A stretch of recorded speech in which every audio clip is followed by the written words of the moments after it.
Ladies and gentlemen, welcome back to the channel. For years, women disappeared from Vancouver's downtown Eastside, and the police failed to connect the dots. Robert Pickton was a pig farmer from Port Coquitlam, British Columbia, whose name would become synonymous with one of the most disturbing chapters in Canadian criminal history. Behind the gates of his rural property, Pickton lured vulnerable women, many struggling with addiction or homelessness, from the streets of Vancouver's downtown Eastside. Over time, he would be charged with the murders of dozens of them, though investigators believe the true number could be far higher. A quick flash of images. Muddy crime scenes under floodlights, corroded evidence markers in overgrown fields, blurred police body cam footage revealing chaotic searches in newspaper. Headlines screaming about missing women, each clip more chilling than the last. This story seeks to understand how Robert Pickton, a man hiding in plain sight, managed to elude capture for years. It will examine the systemic failures, societal neglect, and institutional apathy that allowed one of Canada's worst serial killers to operate unchecked, while families waited, hoped, and mourned. In the 1990s and early 2000s, Vancouver's downtown Eastside was a neighborhood marked by poverty, addiction, and desperation. It was home to some of the city's most vulnerable people, many living on the margins, many Indigenous, many women. The streets were crowded with those trying to survive day by day, often invisible to society at large. For many, the downtown Eastside was a place of last resort. As women began to vanish from the area, families raised the alarm. Mothers, sisters, and friends reported their loved ones missing, but their concerns were too often dismissed. Police told them these women were likely on the move, transient, or had chosen to disappear.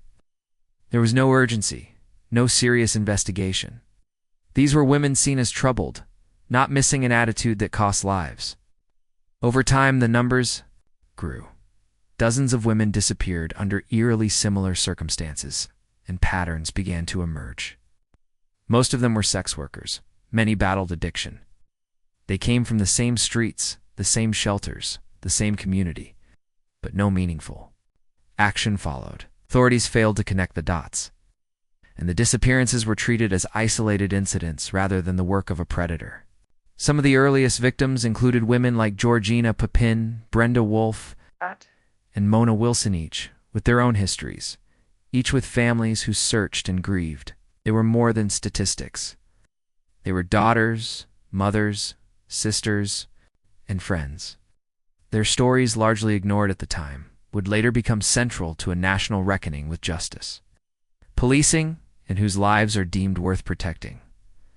Robert William Pickton grew up in Port Coquitlam, British Columbia, on a sprawling, muddy pig farm that would later become the center of one of Canada's most horrific crime stories. Born in 1949, he was raised alongside his brother and sister in a chaotic and unsanitary environment. The family was known for being reclusive, eccentric, and unkempt. Their home was filthy, their land cluttered with junk, and the pigs, central to the family's livelihood, roamed freely. Robert, often called Willie, was quiet, socially awkward, and poorly educated. He dropped out of school and was known around town as strange, even creepy. The Pickton farm was more than just a slaughterhouse. It became a party spot for bikers, sex workers, and drifters. Robert and his brother Dave hosted wild gatherings in a converted slaughterhouse dubbed the Piggy Palace. There were whispers in the community, rumors of women going to the farm and never being seen again, but nothing ever came of it. The property was considered strange, but not dangerous. Few imagined the horror that was taking place behind its gates. In 1997, Robert Pickton came dangerously close to being stopped. He was charged with attempted murder after a woman escaped from his farm covered in blood and handcuffed. She had stabbed him in self-defense. Pickton was arrested, the woman hospitalized, but shockingly the charges were dropped. The case collapsed due to the victim's struggles with addiction and the unreliability of her testimony, despite the clear signs of violence. It was a missed opportunity, one of several. Psychological assessments of Pickton later described him as a man with limited intellect and severe social deficits. He was manipulative, obsessive, and detached from emotional reality. He preyed on women who were overlooked by society, exploiting their vulnerabilities and counting on the fact that no one would come looking. Some experts have speculated that his motivations stemmed from deep resentment, misogyny, and a sense of invisibility. He killed in secret, confident he would never be caught because for years, he wasn't. As the bodies piled up, he continued living in plain sight, driving through Vancouver in his old truck, visiting the same neighborhoods, frequenting the same streets, and returning each time to his farm. A monster hidden behind a soft-spoken demeanor and a wall of institutional failure. The investigation into the missing women of Vancouver's downtown Eastside was riddled with delays, blind spots, and outright negligence of failure so profound it allowed Robert Pickton to keep killing for years. The warning signs were there, and the timeline is littered with moments where authorities could have intervened, but didn't. As early as the mid-1990s, patterns in the disappearances had emerged, but they were downplayed by the Vancouver Police Department. Officers often dismissed missing persons reports, claiming the women were transient, had likely moved on, or would eventually return. Indifference persisted, despite community members and families pleading for help. In some cases, they were told their loved ones weren't considered high priority due to their involvement in sex work or struggles with addiction. The situation was further complicated by jurisdictional conflicts between the Vancouver Police Department (VPD) and the Royal Canadian Mounted Police (RCMP). Each agency had pieces of the puzzle, but neither was effectively communicating with the other. The lack of cooperation stalled progress, allowed crucial evidence to fall through the cracks, and prevented a coordinated response. In one particularly damning case, a tip from an informant in 1998 directly named Pickton and his farm, but it was ignored. Underlying it all was a deep systemic bias. Many of the missing women were Indigenous, and most battled addiction or poverty. They were marginalized twice over by society and by the very institutions meant to protect them. Was not just bureaucratic, was rooted in a perception that these women didn't matter, that their disappearances were somehow less urgent, less tragic. This bias wasn't hidden, it was pervasive and devastating. Still, some people refused to stay silent. Whistleblowers within the police force raised concerns internally, only to be brushed aside or silenced. Journalists like Lindsay Kynes and Stevie Cameron began to dig deeper, writing about the disappearances when few others would. Community advocates, including the families of victims, organized vigils, handed out flyers, and held marches desperately trying to keep the memory of the missing alive. It was their persistence that finally pressured law enforcement to act. For by the time the investigation truly gained momentum, it was too late for many. The cost of inaction was counted in lost lives that could have been saved if someone had listened sooner. In February 2002, a routine search warrant led investigators to one of the most horrifying crime scenes in Canadian history. Originally issued for illegal firearms, the warrant allowed officers to enter Robert Pickton's pig farm in Port Coquitlam. What they found went far beyond their expectations and quickly turned the property into the center of a massive murder investigation. Scattered around the farm were women's personal belongings, purses, clothing, identification cards. But that was only the beginning. Forensic teams began discovering human remains in shocking conditions, bones mixed with dirt, teeth embedded in the soil, and body parts stored in buckets and freezers. Some remains had been fed through a wood chipper. Others were suspected to have been disposed of in pig feed or rendered into waste. The sheer scale of the violence stunned even the most seasoned investigators. DNA evidence confirmed what families had long feared. The remains of numerous missing women, some who hadn't been seen in years, were recovered from the property. The forensic effort was enormous and complex, requiring over 200,000 DNA samples to be analyzed. As the investigation grew, so did the number of victims linked to Pickton. Eventually, Robert Pickton was charged with the murders of 27 women, though investigators believe the true number was far higher, possibly over 49. Based on Pickton's own chilling boast to an undercover officer, he claimed he had wanted to make it to an even 50. Many of the women he spoke of were never conclusively identified due to the degraded condition of the remains.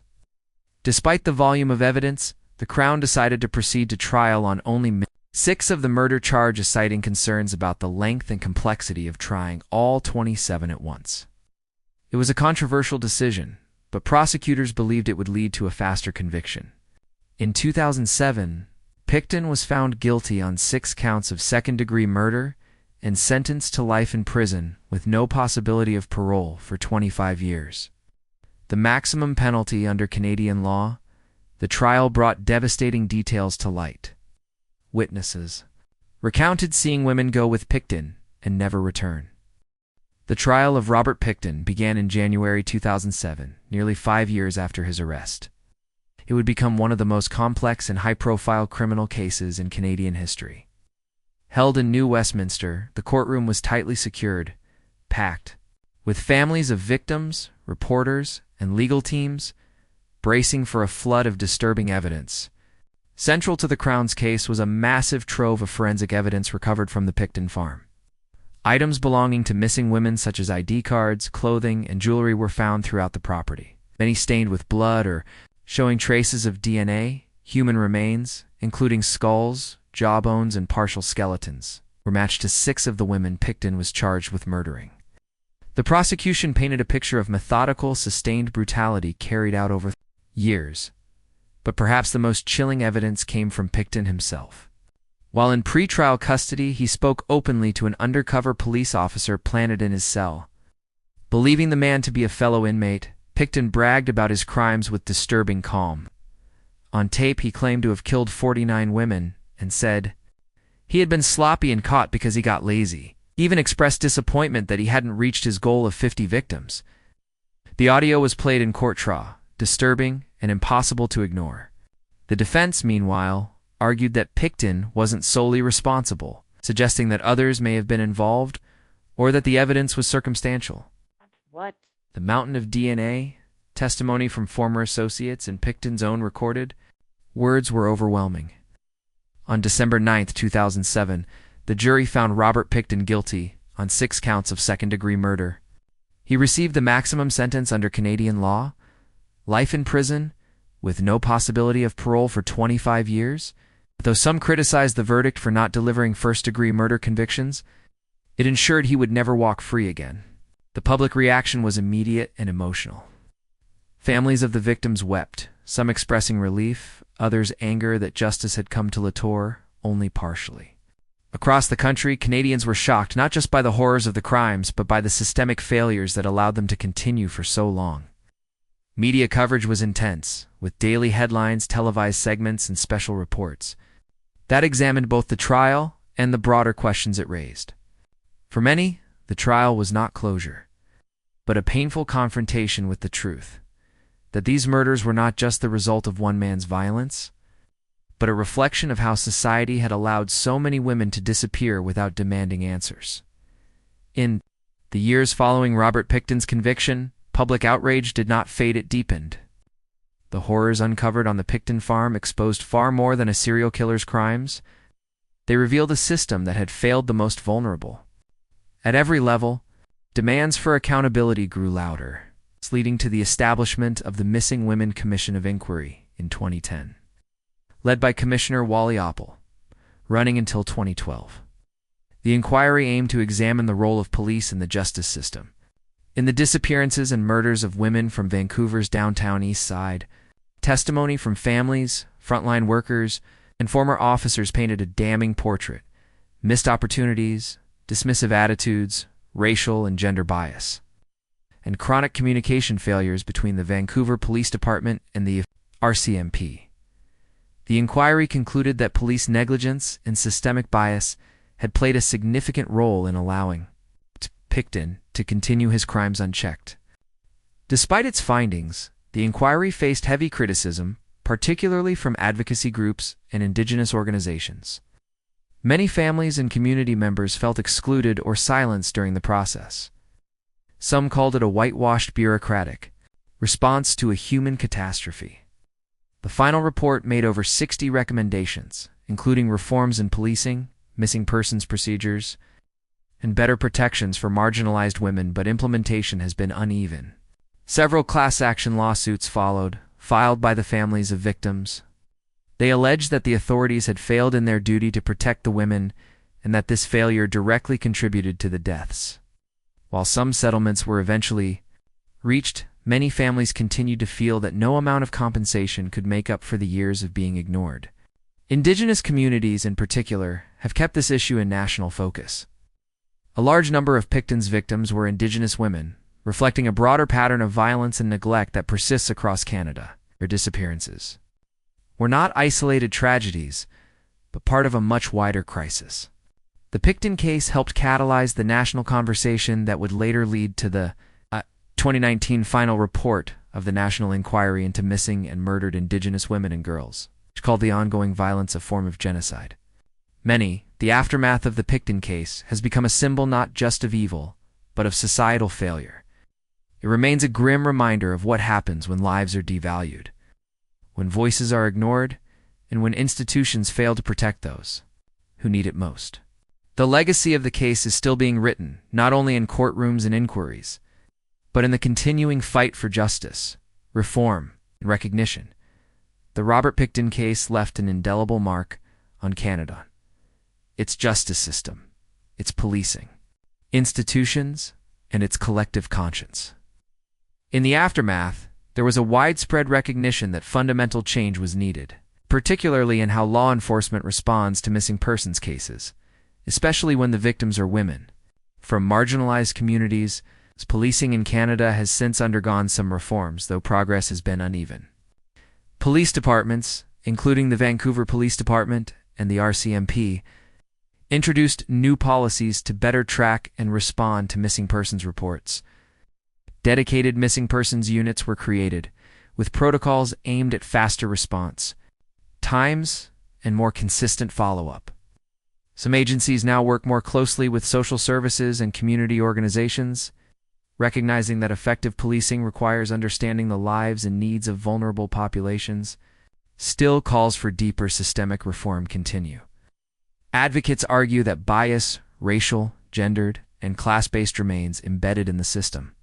The Pickton case served as a cautionary tale about what happens when those in power dismiss certain lives as less worthy of urgency or protection.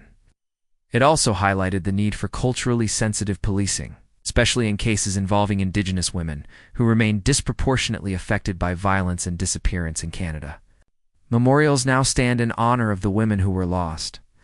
Vigils are held annually in the downtown Eastside, where families, activists, and survivors gather to remember and speak the names of the missing and murdered. Vancouver's National Day of Remembrance for Missing and Murdered Indigenous women and girls have become symbols of ongoing advocacy. Art installations, public murals, and grassroots projects continue to honor the victims and press for justice. Today, the legacy of the Pickton case lives not just in court rulings or inquiry reports, but in the continued efforts of families, communities, and advocates who refuse to let the victims be forgotten, who fight to ensure that what happened is never allowed to happen again.